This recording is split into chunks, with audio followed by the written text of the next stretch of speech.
All right, everybody. Welcome to the second episode of the Plotcast. Today we got Just Mercy on deck. I really enjoyed this movie. It's nice to get to see two great movies in a row. 1917 and Just Mercy. So I don't have anything much to say before I get into it, so I guess I will just get into it. Sorry if I'll edit it, but it might sound a little weird, but I'm going to probably drink a lot of water during this because my throat's a little bit dry. But let's get into it.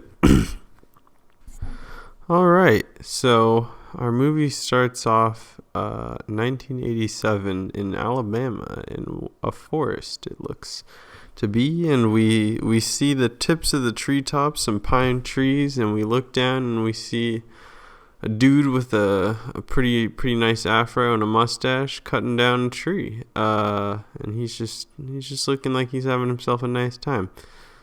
Next we see him, he's driving down a road at night, and we see him drive for a while, and he gets to what looks to be a roadblock made out of a bunch of cop cars, and their lights are all on, so he obviously pulls over and stops, puts his hands on the wheel, fully stretched out his hands so the cop isn't going to mess with him, obviously. And the cop, an older white man, comes up to the vehicle and he says, why am I being stopped? And it turns out the white guy thinks he is a criminal who they've been looking for. He knows who the guy is. He knows it's Johnny D. That's the guy. And apparently the police have been looking for him for the murder of an 18-year-old girl. So he says, you got the wrong guy. That's not me. But too late. The cops are closing in on him, and he's off to jail, unfortunately. All right, flash forward. Now we're with the man, the myth, the legend, Michael B. Jordan, and he's coming into a holding cell, it looks like, where he ends up telling the guy in there that he's not going to be put to death immediately. He has at least a year, and the guy he tells that to is obviously relieved. It's not good that he's getting that, but he can at least tell his family to come, and he'll be able to see his family before he gets put to death. And Michael B. Jordan, whose name is Brian in the movie, gets to know this guy, and they start laughing and talking to each other. But they get a little bit too no, they don't get too they talk for too long, and the guard comes in and slams the guy against the wall, and he's like all angry at him. But the guy who got slammed against the wall is okay with it. He just says, "Hey man, just make sure you come back for me." And then the scene cuts again. Now we flash forward 2 years later. Before Brian was just a law assistant who's studying at Harvard, and now he's graduated from Harvard and he's a full-on lawyer now. But we see him, he's at his family's house and he's packing up to move down to Alabama, and the family's all excited, but mom's worried. And it turns out he's going to Alabama to do apparently something that will be dangerous, because she's worried. She says the people don't like that kind of thing you're trying to do down there, so I don't know about this. And he's like, you know me, like, I got this, don't even worry about it, mama. He gives her a hug, gives her a kiss, and he says everything's gonna be okay. So flash forward, we're driving down the streets of Alabama across the town, and we see a lot of very classical style homes with older white residents doing stuff like mowing their lawn, hanging out on the porch, and he gets there to an office space where he meets the woman who has agreed to help him, but they are ultimately denied the office that she had tried to pre-order for him, because it turns out what Brian is doing is he's got federal funds to start a nonprofit kind of organization thing where he helps people who are on death row who don't have any legal help in Alabama to get legal help. He'll do it for free for them. So the office space guy just doesn't want death row inmates coming into his office. Next up, we meet the woman's family. She's got a husband and a child. And Brian's not going to be living anywhere on his own. He's actually going to be sleeping on their couch.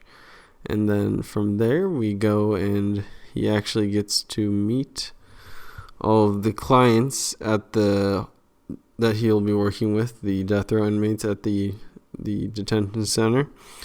But before he gets to them, he has to get past this big, younger white security guard who makes him strip search. And Brian's like, whoa, attorneys do not have to strip search. And the guy says, if you want to get in there, you're going to have to do it.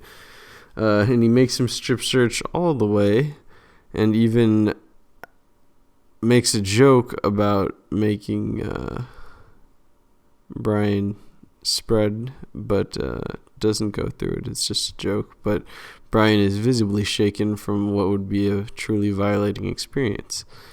But after that, he finally does get to meet the clients. And it looks like almost all of them are people who have just been truly ignored and directly just screwed by the prison system and the justice system of Alabama. However, one stands out. His name is Herb, or Herbert. He is a African American veteran who served in Vietnam and came back with severe PTSD and ends up killing a woman, which he admits to. He says, I know I did what they say I did. I killed the woman, but then he goes on to say, I can't explain it, but I didn't want to kill anyone, and we can presume that's because he's just suffering from severe PTSD. And being in Alabama, the state obviously wasn't providing him any resources to deal with his PTSD. So, last up is he meets Johnny D, our guy from the start, who is now a little bit older, and he is shaved and has a shorter haircut. So Johnny D does not off the bat trust Brian, and he's just actually annoyed with him because he's been mistreated by the last few lawyers he's had, who have made big promises but ended up not doing anything. And this is like a similar pattern of Johnny D's experiences in the legal and justice system, because I guess his trial didn't go well either, but we don't have all the details on that. We just know it was a bad trial and his lawyer did not help him much. So because of all that, Johnny's pretty disillusioned with the system and pretty much just thinks it's a system that is very fine with, if not facilitating, black men just rotting in prison. But, Brian tries to truly convince him that he will do everything that he can, and he says he has some ideas. But when Johnny gets back to his cell, he's talking with Herb, who likes him. He says he's nice. But Johnny's like, nice doesn't mean he's going to be good. We have no reason to trust him yet. And we meet another inmate who's in there who's younger than all of them. He's young, whereas Johnny's probably late 30s, early 40s, and Herb's in I think his 50s maybe. From there, we have Brian, who wants to meet with the DA. He's talking to his partner. What's Eva or Eva? So I'm gonna go with Eva. His partner Eva. And he says he wants to go meet with the DA. It's a different DA than the one who worked on the case when Johnny D was at trial. So he's hoping maybe this DA will be more helpful than that DA. So he goes, meets the guy. He's a nice suspender wearing lad with an interesting haircut and some wire rim glasses, I believe. And it turns out he's just as bad as the other DA, and he believes that by keeping Johnny D in prison, he is keeping a murderer off the streets and protecting his community, which he thinks is his duty. And he said the court decided, the jury decided, and the judge decided, and that means he's guilty.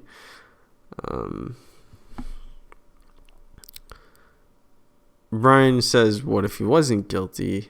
But the DA says that's impossible because the jury said he's guilty. So we know from there that this DA is obviously going to be a hard guy to work with and a thorn in our side throughout the movie.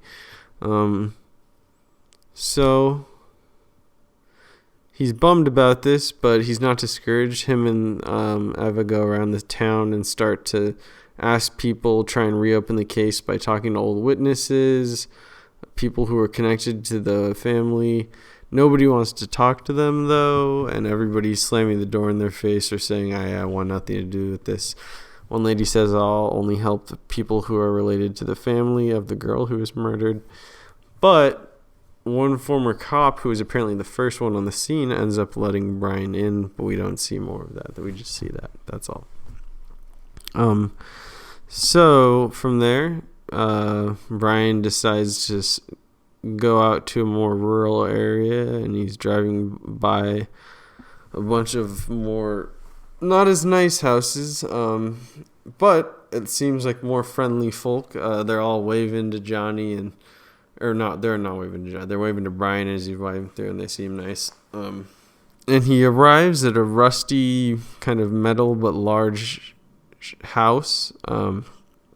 Turns out this is the house of none other than Johnny D's family. The wife is there with the kids, and she's invited some friends of the family, but it looks like the entire neighborhood is turned up. And they all cram into one dining room around the table where Brian sits in the middle with the wife and the kids nearby.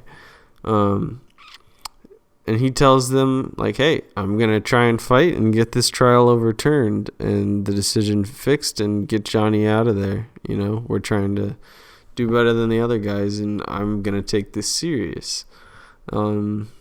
So he asks, before I say what I want to do, I want to ask, what kind of evidence do you guys have? And they say, hey, we were legit all with Johnny at a cookout event when he was supposed to have been doing this murder. We all saw him, and they all raise their hand and say, we saw him. And he's like, oh, why haven't you been asked this yet? And it's obvious that the justice system is just corrupt, and that's why they haven't been asked. And they weren't supposed to be asked because the police didn't want them to be asked. But so Brian's excited about this, but the son in the corner just does not trust Brian. He's the son of Johnny. He does not trust Brian. And he says, you're just going to screw us and take our money like the last guy. To which Brian responds, look, I'm doing this for free, and this time it's going to be different. And then everybody's like, well, for free? All right, let's do this. Okay. So everybody's excited, and on the way out, the son brings up one of his friends and says, hey, this guy can help us. He knows a piece of evidence that will be able to help in the case. And that piece of evidence turns out to be that he worked with one of the witnesses who said that he saw Johnny doing the crime. Yet the witness was with this friend while the witness was supposedly seeing this crime, so obviously couldn't have seen the crime, so this witness was lying. So he's nervous, though, because Brian reveals to them if he does help out and give this piece of evidence, his name will be known by the police, and knowing how the police are, that's a dangerous thing in this. Not the police in general, the police in Alabama. This is a dangerous thing. And he's scared, but, Johnny's wife looks over and says, we need you. And he agrees to help.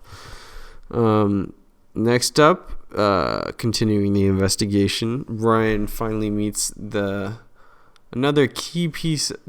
So the witness was the one key piece of evidence, and then there's there's two key pieces. The witness is one, and the second one is this convict. So the story goes for Johnny's case was that a convict confessed and said that Johnny kidnapped him, drove him to a laundromat. The convict left the laundromat in a car to go buy cigarettes and came back to Johnny while somehow still being kidnapped. And then he watched Johnny murder the woman, which is obviously a pretty crazy story, even just saying it. So we meet this guy. He meets in kind of a meeting room with Brian, and he has a face that is like limp on the left side. So he talks with a very strong Southern. He's like, "Hello, boy. Can I get some sun-kissed and juju fruits if you want me to talk?" He actually asked for sun-kissed and juju fruits, and Brian gives it to him. And this guy says, "I love talking. I had me a wife and my kids, but my wife turned them kids against me." And Brian says, "I'm trying to talk about the case. That's the Johnny case. That's the whole reason here." He's like, "I ain't not talking about no case. But if you want to talk about my kids," and then Brian says, "Johnny had kids." And he's like, and he tries to keep talking, but eventually says, "Well, how many kids did Johnny have?" And then, so he's starting to break a little bit there, and we hear a little bit of guilt. And he alludes to the fact that the system is corrupt and that obviously there's something afoot, but he's not going to give it directly up, and he kind of just leaves. But we know that from here, it seems that there's something up with this guy, and he knows that something's up. So we visit Johnny again, and it looks like he might be kind of mad at Brian. He's like, "You visited my family." But he sees that as a sign of trust, and he's excited that the family's all excited about it, and he sees that things are starting to look up. And he's excited about the new piece of evidence that Brian lets him in on. The fact that the guy is going to testify about the witness, the son's friend. And as Johnny's going back to the cell, he talks to the younger friend the younger friend is on Johnny's right and Herb is on the left, and he's talking to the younger friend, and he's like, "This Brian guy might not be so bad." And the guy's like, "Oh, I might need to because the younger guy wasn't working with Brian yet, but he's like, hey, maybe I need to start working on him." And it's at this point that we hear Herb crying. And they ask, what's going on, Herb? What? Calm down. Try and breathe for a little bit and tell us what's going on. So it turns out that Herb has just gotten his date for when he will be executed, and he's just breaking down and he's crying. And Johnny says, "Hey, man, remember what I told you? Just breathe." And we breathe in, and he breathes out. And we see Johnny breathing in, and we see Herb breathing in, and he's slowly starting to calm down.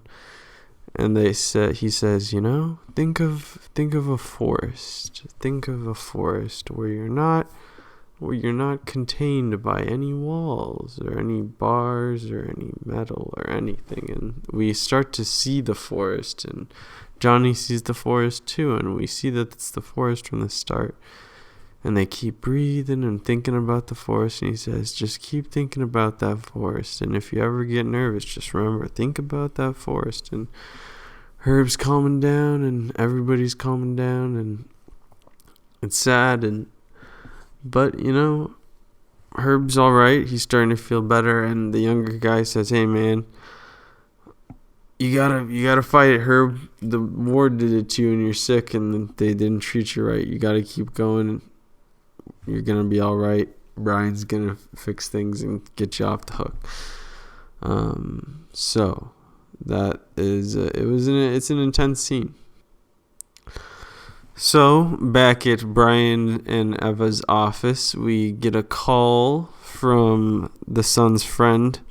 Turns out he just got arrested for perjury, and he's very scared. I guess they got him because of his testimony, and they said his testimony was lying. Like when he was testifying against the witness, he wanted to say that. And Brian says, "Come on, man! Like I know you're scared that you just got arrested. We're gonna get the charges dropped, but you gotta still like testify when in court when it comes. Like the family needs you." But he's too scared. So Brian has to go get the charges dropped. So he heads down to the DA's office again. And the DA's hanging out with the Sheriff Tate of the town. And the sheriff says, "Hey, man, a lot of people are mad at you." And he's this old Southern man. He said, "Hey, a lot of people are mad at you." And Brian is very mad at them, and he says, there's no reason for these charges. You have no evidence against this man. You can't do this. And they eventually agree because they really don't have evidences against him. But the Tate goes on this rant and says what he's doing here isn't going to do anything. He drops a hard R, and nobody does anything about it. It's not good. And he says, "We'll do this, but your request to go to the trial again for Johnny D has been denied." And apparently Brian didn't know because he didn't get in the mail, but the DA alludes that it probably just never got sent to him because they're corrupt. And continuing with corruption, on the way home, in the dark, 2 cops pull him over. And the cop immediately comes to the window with his gun out, tells Brian to put his hands on the wheel, and Brian was already doing. And Brian says, "Why are you pulling me over?" And the guy says to just get out of the car, and he just keeps asking why are you pulling me over? And the guy does not do anything, so that he gets out of the car and like slams Brian against the car, and is just yelling at him. And there's an old guy who's the partner of the cop with a gun to his head, and he starts ruffling through Brian's stuff, looking through his papers, and he's like, "Hey man, you shouldn't mess with somebody when a guy's got a gun to your head." He says that to Brian, who has the guy with the gun to his head, and eventually they let him go. And Brian screams like, "Why did you pull me over? Why did you pull me over?" And they just say, "You're lucky to have gotten off," and they drive off, and he's just freaked out, as one would be when you've had a gun pointed to your head. And to add to all this stress, later he's back at Eva's house, and somebody calls and Eva answers, and they say, "If you keep working with that black lawyer, we're gonna kill all your family, just like this bomb that's under your house." And everybody rushes out of the house, and they call the police, and turns out there's no bomb there, luckily. But we see a pickup truck with some guys drive by and give them the stank eye. So where some scary things are happening around. Nonetheless, our heroes, Brian and Eva are not daunted, and they go down and try and find more evidence, and they end up finding some records, and amongst them are some tapes from an interview that happened before Johnny D was arrested with the convict, and they were trying to get the convict to talk about Johnny D. And Brian listens to the tapes, and it turned out the convict never wanted to convict Johnny D or even testify against him. He said, "I never saw nothing about no Johnny D. He's an innocent man, and I would never testify against an innocent man." So obviously we can see that this whole case has been perpetrated by Tate, who is the one who's trying to get the convict to talk. From there, we're kind of stoked because we got a good break in the case, but at the same time, we get the news that Herb is not going to get cleared, and they're not going to stay his execution, which Brian was hoping for, and that he is going to be executed. And it turns out he's asked Brian to be there. So on the day of the execution, the guards take him out, and they take him to a person who shaves off his eyebrows because he's going to be in an electric chair, and I guess they don't want it to burn off. They shave off all of his hair. And he meets Brian in a room, and apparently he says to the guard that they're going to be playing his favorite song. And so he's talking to Brian, and he, reconfirms, and he said, I never wanted to do this. And he thanks Brian for everything. He says, I never had any family or anybody who ever cared about me, Brian. And you're the only one who's ever done anything for me. So he asked Brian if it'd be okay if he had his flag sent to from his military service sent to Brian after he died. And Brian, of course, says yes. So then Herb asks Brian if he'll pray with him, and Brian says yes again, and they pray. Then in the execution room, we see the white security guard who strip searched Brian at the very start again, and this time he looks kind of nervous because I guess it's his first time having to sit in on one of the executions, and an older worker there says not to think about it, or you're gonna go crazy. And people file into the observation room, and it's packed. There's about 10 chairs, and they're all filled, and Brian's there in the front row. They ask Herb if he has any last words, and he says, I hold no grudges against anybody, and I'm not mad at anybody. And then from here, it flashes back to the cells, which are close to the execution room. And all we see Johnny in there with the younger guy, and they start clanking their cans against the bars, and everybody starts clanking in the whole ward, and we can hear it. It's a really loud cacophony of sounds, and Johnny D yells that he's with him, and we flash back to Herb, who's on the chair now getting ready, and we see up through the ventilation shaft that he can hear all the things, and it's so loud that everybody in the observation room can hear it. And from there, they flip the switch, and Herb is dead, and it's sad.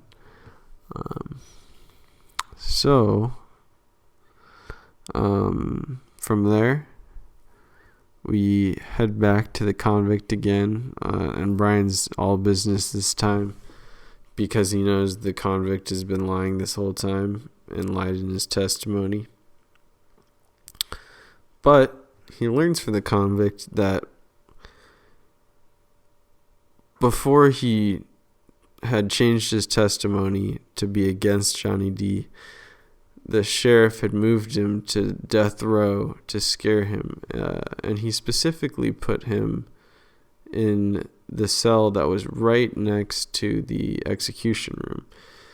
And the convict goes on to talk about how he is a foster kid, and when he was a kid, one of his parents, his foster parents, ignored him and never kept a close eye on him, and he ended up lighting on fire because he was playing in the basement, and nobody found him for 2 minutes while he was on fire, and that's how he got his injury that affected his face.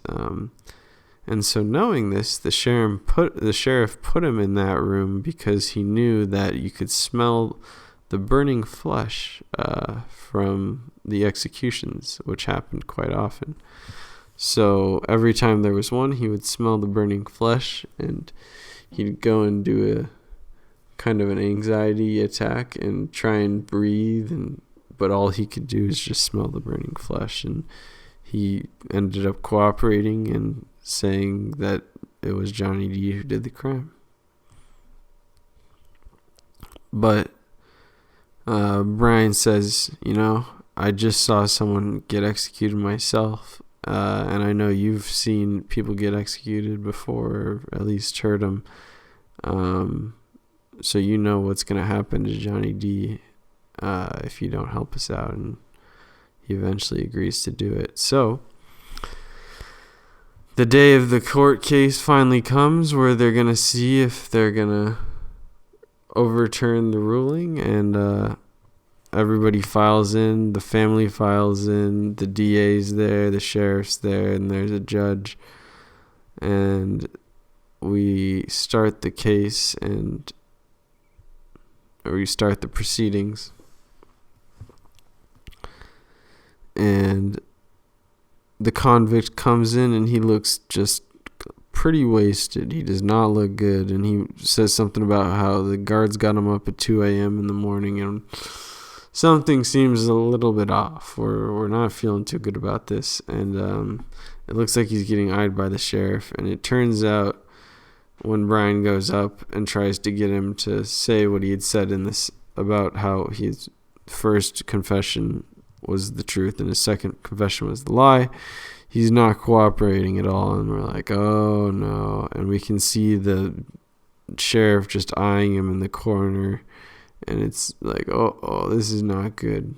But Brian steps in the line of sight between them and blocks him and says, do you know who Johnny D is? Can you point him out to me? And the convict looks at Johnny D and sees his eyes and just sees the anguish and all the sadness. And he just sees that Johnny D knows, like, if you do this, I'm going to die. And then he gives in and caves and says, it was me. I lied like before. But then he says, I'm not scared of that sheriff anymore. You know, if he sends me to wherever he does, whatever he does to me, this is the right thing to do. Johnny D's an innocent man, and he doesn't deserve this. And the judge says, okay, all right, well, I need some time to look this over, and we'll get back soon. So everybody's happy. Everybody's looking good, and outside, the white security guard who was at the execution and the strip search looks like he's having somewhat of a change of heart, because he lets Johnny D talk to his family for 5 minutes, which is nice. And then we get flash forward another little bit, and we're returning to have the verdict on what the judge thought. And it turns out that the judge is not going to consider the thing from the convict to be true and thus part of the case, because he says the witness must have been like pressured or something. He gives a weird reasoning, and everyone's disgusted and just truly distraught.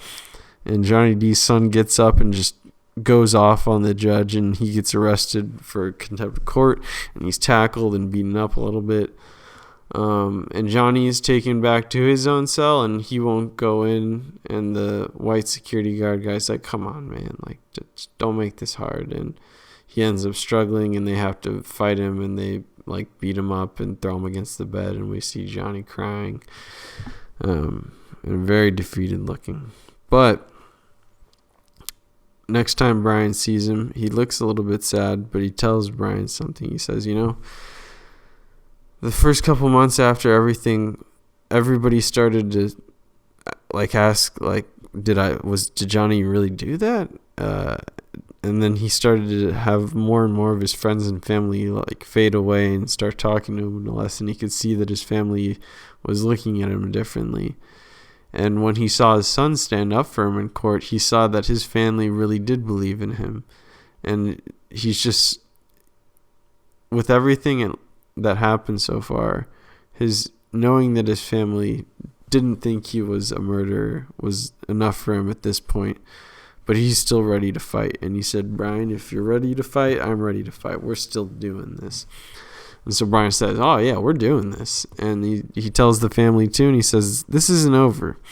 And so what they end up doing is organizing a 60 Minutes, like one of the news, I think it's like CNN or something, like did the 60-minute segments to expose the case before it's appealed to the state Supreme Court. So it goes over all the sketchy parts of the case in the way that you normally see, like where it shows like, this man had all of these things and did all of these things, but was justice really served? And if you've ever seen a 60 Minutes, you know exactly what I'm talking about. But yeah, we see a little montage of everybody hearing it. You know, Johnny hears it in his cell. The family's watching it at home. Sheriff is watching it in this bar that has the Confederate flag, so we just get a further illustration of his racist nature. And the DA is watching it with his family, and we see his wife look over at him, and she's just like, okay. And we see him look a little bit nervous himself. And before the big day, Brian actually goes to the DA's house and calls him out for like everything. He's like, why are you doing this? You know this is wrong. You know we had all this evidence and you're still fighting this. And you say you're this DA who's protecting this community, but you're only protecting the whites. You're not protecting the blacks. There's a whole community that you are not protecting. And we see the DA is shaking, and he says, man, like, I'm trying, you know, like, you know what people have been doing to me after these 60 minutes? Just get off my lawn. And he's all sad. But you can see that what Brian got to him a little bit. His words affected him. And so the big day comes.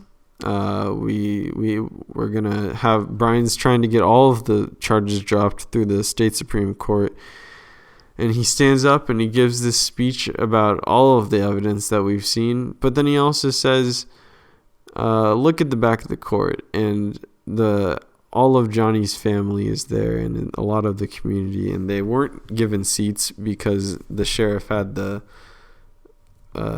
one of the officers stop them from getting seats. And he says, there's something bigger than what's going on here with Johnny, and it's that these people shouldn't have to fear that even if they're doing nothing wrong, that they'll get snatched out of their homes at any minute and dropped into a corrupt system that's going to put them in death row just because of the color of their skin. And it's a powerful scene, and the judge is like, okay, DA, do you have anything to say?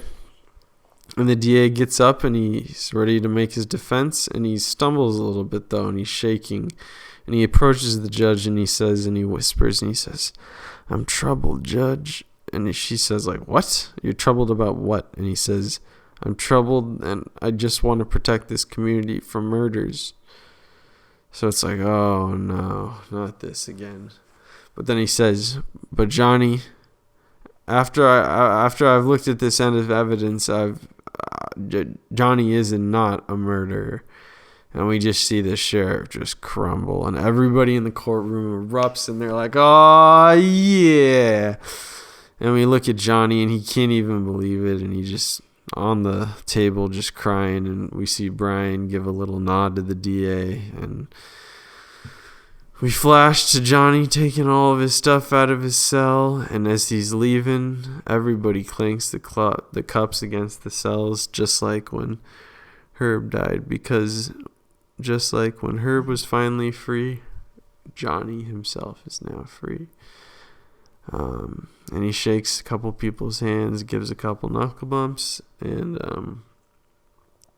the movie ends as we see Johnny and Brian pull up to the old family house. And in the credits, it turns out Brian went on to say, this is all based on a true story, and Brian, who is truly a hero, went on to save over 100 people from death row. And it's very nice, very nice. So, I hope you enjoyed this one. We'll have the next one coming up soon.